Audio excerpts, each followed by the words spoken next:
Hi, Dave from footballbiz.co.uk, and today I'm unboxing Nike Football's Mercurial Vapor 11. Let's get these boots out of the box and the box out of the way. Also in the box is a nice little Volt Yellow string bag with Mercurial branding in black. Nice little touch there. So today we have the launch edition of Total Crimson Pink Blast Black Volt, which is part of Nike's Spark Brilliance pack for the Euro 16 and Copa America tournaments. So the colorway and design is pretty much the same as the Superfly 5. This is the Superfly 5 we have here, and this is the Vapor 11. As you can see, both have that same Total Crimson and Pink Blast colors, but the design on the Superfly is a sort of half-half design. The design on the Vapor 11 is a sort of more or less a much better design in my eyes because it's just one color. So as you can see, it's Total Crimson is the headline color. Pretty much a nice little gradient design from the heel to the toes of this boot. So it's pretty much solid Total Crimson at the toes, and it sort of flattens out to a sort of black color at the back. Same on the medial side. So as you see, there's black on the sort of no tongue design, and black on the laces, black on the heel, and black on the sole plate. So, and black on the inside heel linings as well. Overall, a very sharp design. We also see touches of Volt Yellow on the swoosh logos, so one on here, and a little bit of a Total Crimson border on the swoosh logo. And another one on the medial side of the boot, ACC branding, swoosh logo on the tongue there, Mercurial branding on the lateral side of the boot, and on the stud tips, and another swoosh logo, are all Volt Yellow. Overall, a very sharp design, and as you may be aware, it's much different to the Superfly 5. So the Superfly 5 has Total Crimson on one side and Pink Blast on the other side. So on the lateral side, it's designed for speed dribbles, and on the medial side, it's more or less designed for shooting and passing. So overall, a very sort of modernistic design. And if I bring the Vapor 10 in, this is the launch Vapor 10 for the 2014 World Cup, and this is the launch edition of the Vapor 11 for the Euros. Overall, they're sort of quite similar. Both have that sort of crimson color, and swoosh logos are both sort of Volt Yellow. Overall, very similar designs in these two Vapor generations. So like the previous Vapor 10, the Vapor 11 uses a super thin and soft Tesian microfiber synthetic upper. It's one of the thinnest synthetic uppers on the market. In hand, the material does have a bit of stiffness to it, which may be due to the added horizontal ridges on the upper. So yes, that is the sort of talking point in the Vapor 11. These sort of horizontal ridges on the upper, as you can see, I'll just bring it closer. You can hear that there. These sort of raised horizontal ridges on the upper from the toes of the boot right down to sort of the end of the heel here. As you can see, that's the sort of last one there. It's a really sort of aggressive design. It's just a design to sort of add a bit more friction on top of the ball, so it's going to help when you're dribbling and when you're passing and striking the ball. The Vapor 10 really didn't have any sort of texture. It had a sort of 3D texture, which was grippy in hand, but overall it didn't really do anything in terms of adding a lot of friction to the ball. So the horizontal ridges themselves are actually quite different to what is seen on the Superfly 5. So on the Superfly 5, they're called speed ribs on the Superfly 5. They're actually made of Flyknit, and they sort of interweave with the Flyknit upper, the laces, and the whole sort of dynamic fit collar to really create a very responsive boot. But on the Vapor 11, they're not speed ribs, they're sort of just horizontal ridges. So as I said to you before, they're pretty much on the whole upper here, but they're just raised on top of the synthetic upper. It's not going to do anything in terms of locking your foot in place. So the no-tongue system is again applied to the Vapor design, which is designed to further lock down your foot into the shoe. It works very well with the laces, so you can customize the tightness the way you want it.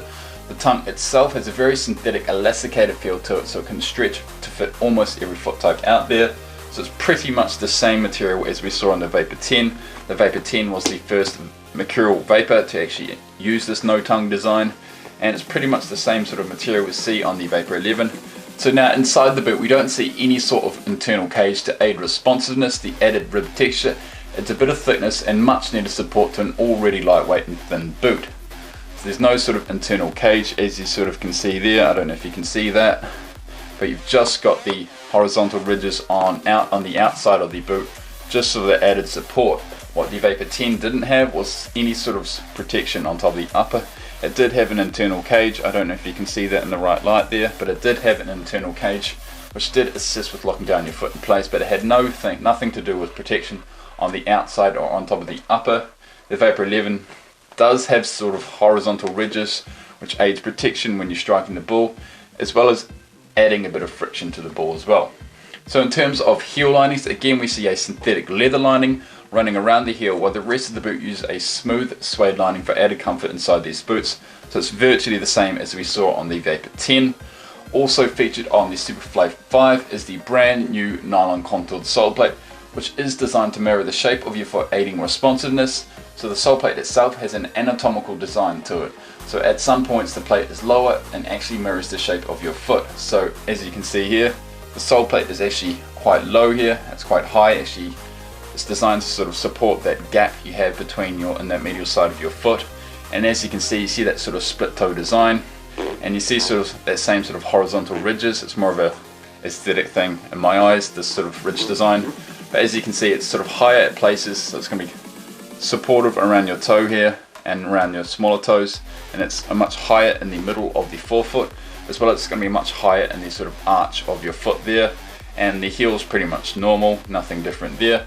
So, but we don't see that same sort of glass nylon chassis we saw on the Vapor 10.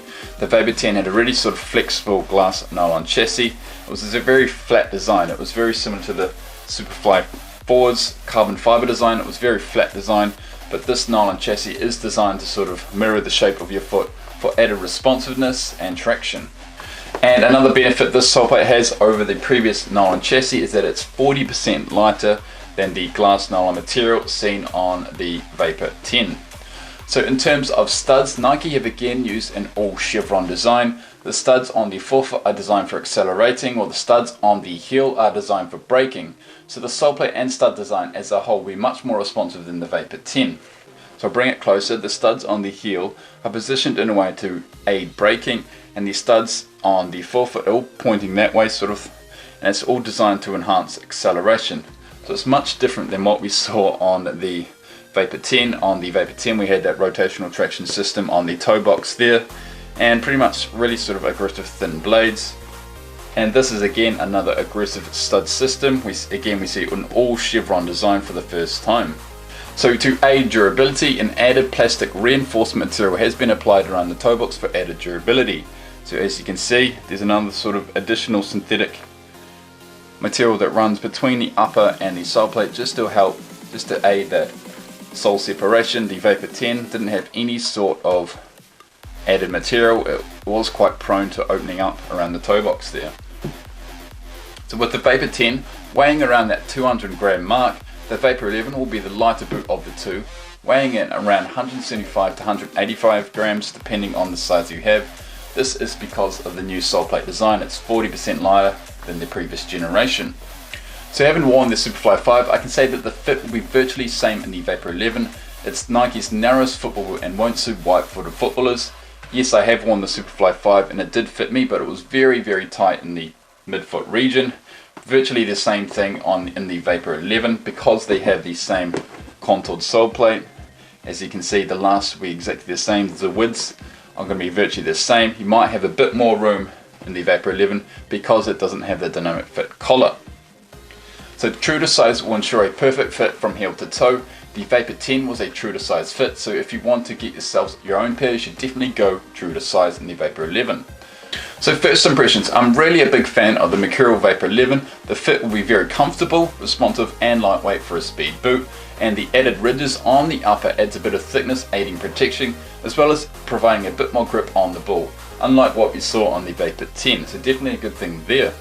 The one downfall of many Mercurial ranges is that it won't fit every foot type out there perfectly. Most foot types won't have a problem with this Vapor 11, bar wide-footed footballers, so someone like me who has very, very wide feet, I probably wouldn't go for the Mercurial range.